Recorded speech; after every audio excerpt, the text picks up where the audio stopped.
Allora Bubbi, che si dice? Oggi vieni con me?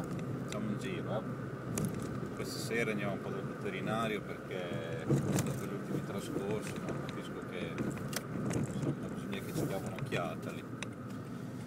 Adesso poi magari non è niente, capito? Perché sono quelle cose che vengono così, non si sa, no? Magari uno va a giro in un prato, prende una zecca e un po' dispiace, insomma, ecco. Però sì, adesso vediamo un'occhiata e lo mettiamo a posto. A me non mi è mai successo di vedere nulla. La prima volta, penso, la prima volta che l'ho vista è stata ieri sera, una zecca. E fa un po' senso, devo dire. Come cazzo fai a vederci sopra? Non lo so.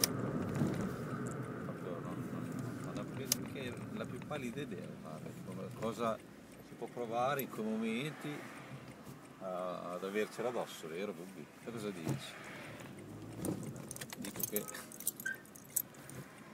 a momenti facciamo un botto.